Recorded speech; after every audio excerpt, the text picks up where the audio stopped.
Oke guys, saat ini kita berjumpa di Al-Faizi.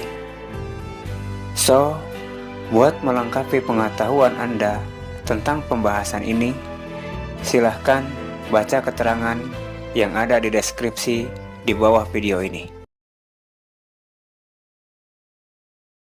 Assalamualaikum warahmatullahi wabarakatuh. Alhamdulillahirabbil alamin wa bihi nasta'inu ala umuri dunya waddin wa ala alihi wa ashabihi ajma'in, amma ba'du. Alhamdulillah kita bisa berjumpa kembali dalam kajian yang sama, yakni melanjutkan pembahasan yang kemarin sambil menunggu azan maghrib berkumandang. Ini makanan buat takjil udah banyak nih, banyak sekali tuh, kiriman dari warga Satria Residen. Alhamdulillah. Sekali sambil menunggu azan maghrib, kita membahas dulu pembahasan yang kemarin sempat tertunda. Setelah kita mengetahui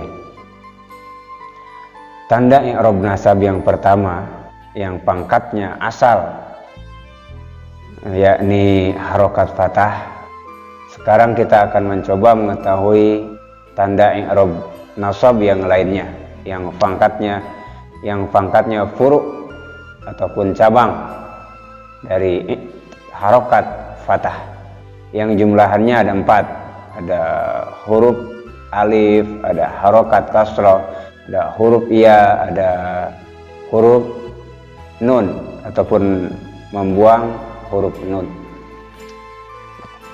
Kita langsung lihat ke matanya. Fa'amal alifu, adapun huruf alif, fatakunu, maka terbukti alamatan menjadi tanda lin nasbi, untuk i'rab nasab, fil asma'il khamsati, di isim yang 5. Asma'un itu macam-macam isim, lebih dari 1. Khamsah artinya 5, jadi di isim yang 5. Seperti mana contohnya? Nahu, adapun contohnya, ro'aitu, saya melihat, abaka, kepada bapakmu, wa akhoka, dan kepada saudaramu, wa ma, dan kalimat ataupun contoh asbaha yang serupa, dzalika, dengan itu, dengan lafadz akhoka, dengan lafadz abaka.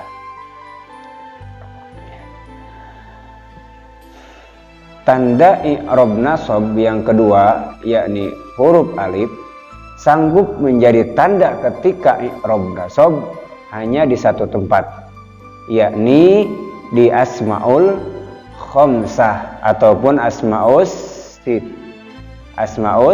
sittah.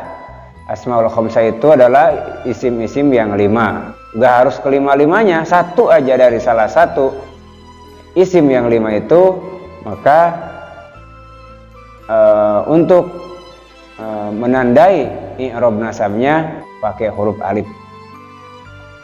Ataupun asmaus sittah, ya, itu karena ditambahi dengan lafadz hanu, ya.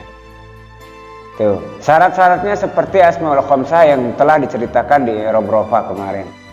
Harus mufrad, harus mu'rab, harus mukabar, harus idofat. Idopatnya gak boleh ke iya mutakalim, karena kalau udah idofat ke iya otomatis merusak ta'rif gitu. Bagaimana bisa merusak ta'rif? Karena ta'rifnya itu kulus min mu'rabin akhiruhu harfu illatin tunasibu harakata ma qablaha. Aduh, jadi belepotan gini ya, hawa lapar ini. Harakata ma qablaha, yang dirusak dengan iya, kalau idopatnya ke iya mutakalim, tunasibu harakata ma qablaha. Karakter asmaul khamsah itu mengikuti i'rab. Kalau i'rabnya rofa, otomatis kan tunasibu harakata ma qablaha, menyesuaikan harkat sebelumnya. Abuka, otomatis harap elatnya itu waw.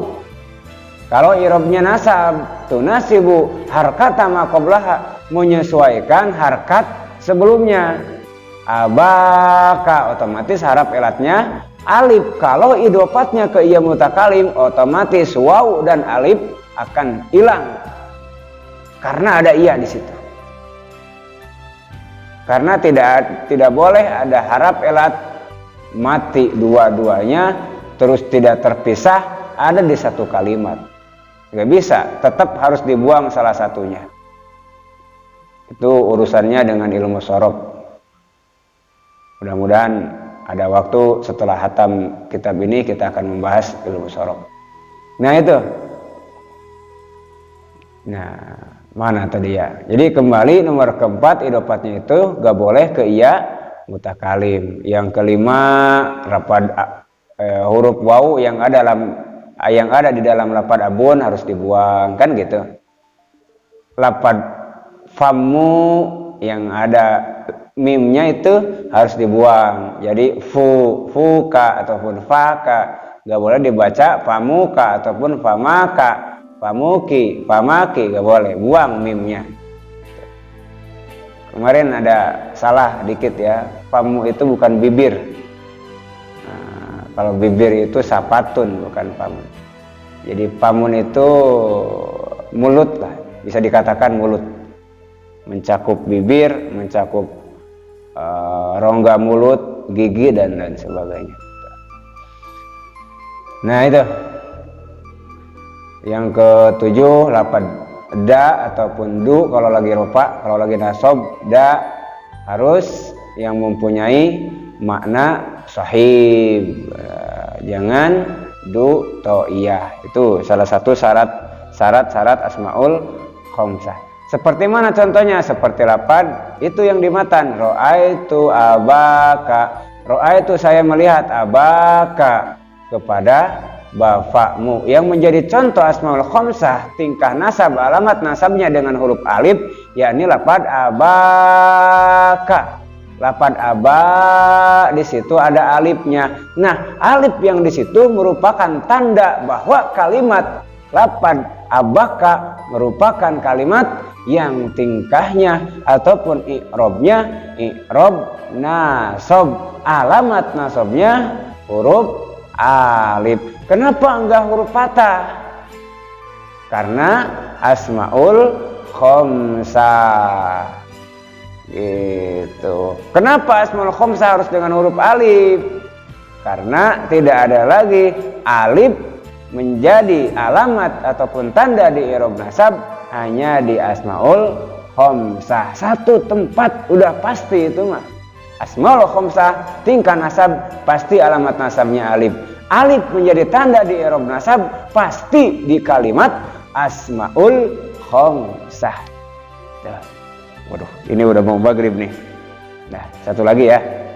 Satu lagi. Kita lanjut ya. Fa'ammal kasrotu, adapun harokat kasroh, fatakunu maka terbukti harokat kasroh alamatan menjadi tanda lin nasbi untuk i'rab nasab fit fi jam'il mu'annas salimi di jama mu'annas salim. Jadi kasroh menjadi tanda di i'rab nasab itu hanya di satu tempat, sama kayak alif satu tempat. Di mana? Di jama mu'annas salim. Jama itu banyak, mu'annas itu menunjukkan perempuan, salim itu yang selamat dari bentuk mufradnya. Bentuk mufradnya seperti itu setelah dijadikan jama mu'annas salim juga tidak beda, cuma hanya ditambahi ujungnya saja. Tuh, maksudnya salim di situ. Seperti mana contohnya? Muslimun itu tingkah ropan mufrad dijadikan jama mu'annas salim muslimatun. Nah, jadi jama mu'annas salim tingkah rofa. Sekarang tingkah nasab musliman, jadiin jama muslimatin.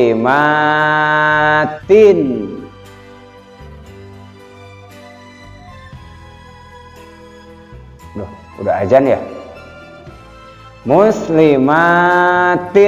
Nah itu yang menjadi contoh kasroh jadi tanda di i'rab nasab itu di lafadz muslimatin. Ra'aitu muslimatin, saya melihat muslimatin, akan banyaknya perempuan yang muslimah. Udah azan, besok kita lanjut lagi. Nah, kalau menurut Bait Imriti mengatakan pansib waj'alin asbi khamsatal asmali pansib bi kasri jam'i tanisin urib. Itu menurut Imriti. Wallahu a'lam bissawab. Kita tutup dengan doa kifaratul majlis. Subhanakallahumma wa bihamdika asyhadu an la